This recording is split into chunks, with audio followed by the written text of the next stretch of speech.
Dan pemirsa, kita akan melanjutkan dialog bersama Kepala BPBD DKI Jakarta, Bapak Isnawa Aji.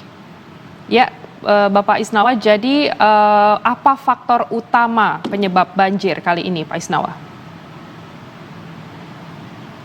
Jadi yang pertama itu memang kita kan tahu ya bahwa BMKG itu sudah memprediksi sampai dengan di bulan Februari itu ada potensi cuaca yang sangat ekstrim.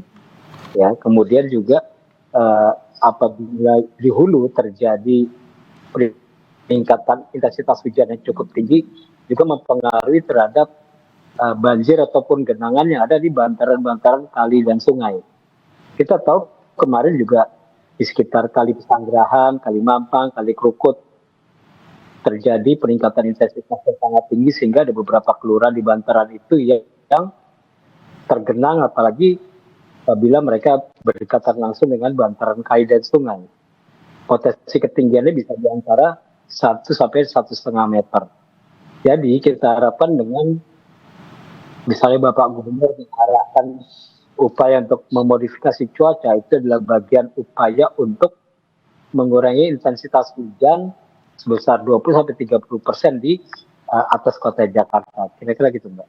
Baik, tadi Bapak sempat menyebut rekayasa cuaca ya Pak, dan selama banjir ini kan Pemprov DKI Jakarta memang melakukan rekayasa cuaca. Seberapa besar Pak ini dampaknya? Ya, jadi begini, operasi modifikasi cuaca itu bukan berarti menghentikan terjadinya hujan.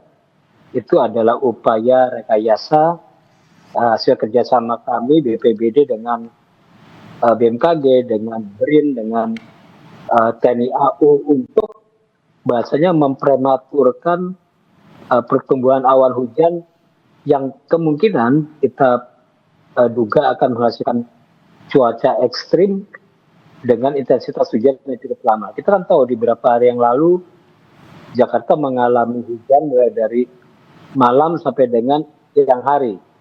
Nah, ini kondisi ini apabila tidak kita upayakan untuk kita kurangi, insya Allah nantinya tidak terjadi hujan ekstrim yang sangat lebat di Jakarta. Kita bisa memprematurkannya misalnya dengan mendorong ke Kepulauan Seribu di perairan, ataupun kita coba upaya untuk apabila potensi hujan yang sangat lebat kita bikin menjadi sedang ataupun menjadi ringan. Kira-kira gitu, Mbak. Baik Pak Isnawa, dan selain rekayasa cuaca, langkah darurat apa yang sudah dan sedang dilakukan BPBD untuk evakuasi warga serta penanganan lokasi-lokasi rawan? Begini, kan dalam penanganan banjir itu tidak semuanya menjadi tanggung jawab BPBD. Tadi seperti Dinas Sumber Daya Air melakukan upaya-upaya struktural seperti mengoptimalkan pompa-pompa, poder, pintu air, dan lain-lain. Kemudian untuk BPBD sendiri ya kami sebelum terjadinya bencana apapun, baik itu banjir, gempa, kebakaran, dan lain-lain, kami melakukan upaya-upaya terjadinya bencana seperti sosialisasi kepada warga masyarakat, mengingatkan untuk melakukan apel kesiapsiagaan, memberikan informasi tentang tas siaga bencana misalnya, ataupun kami mengimbau melalui 112 layanan kedaruratan dan sosial media BPBD kepada warga masyarakat. Itu adalah upaya-upaya mengingatkan kepada warga misalnya untuk tidak beraktivitas di luar rumah apabila terjadi cuaca yang kira-kira tidak baik ya, hujan lebat, pohon tumbang, petir, dan lain-lain. Kira-kira gitu, Pak.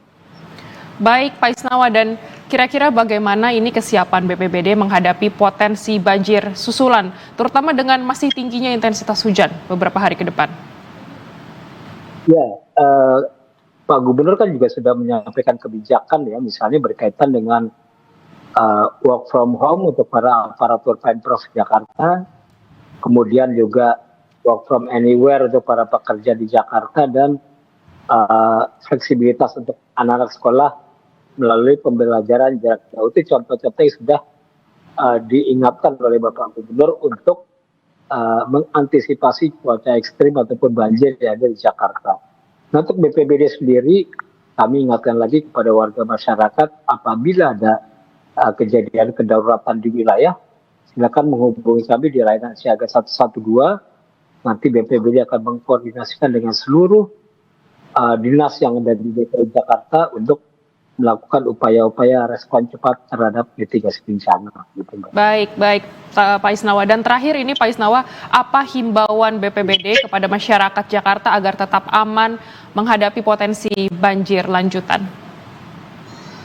Ya, pesan saya tadi, kami punya layanan darurat siaga 112 yang bisa diakses oleh warga 24 jam, ya, bebas pulsa. Yang kedua, kenali bahayanya, kurangi resikonya. Maksudnya kalau misalnya di musim penghujan mungkin kita harus mengurangi aktivitas di bantaran kali dan sungai, ya karena potensi juga kurang baik. Kemudian apabila terjadi petir, hujan lebat, angin kencang, ya kan, cuaca yang ekstrim, mungkin kita harus berpikir untuk andainya kita tetap di rumah daripada nantinya di luar kita mengalami potensi-potensi bencana yang merugikan kita, termasuk juga kemacetan, banjir, dan lain-lain. Ya, baik. Terima kasih Pak Isnawa atas dialognya dan semoga banjir cepat teratasi dan bagi seluruh warga Jakarta yang terdampak banjir tetaplah berhati-hati.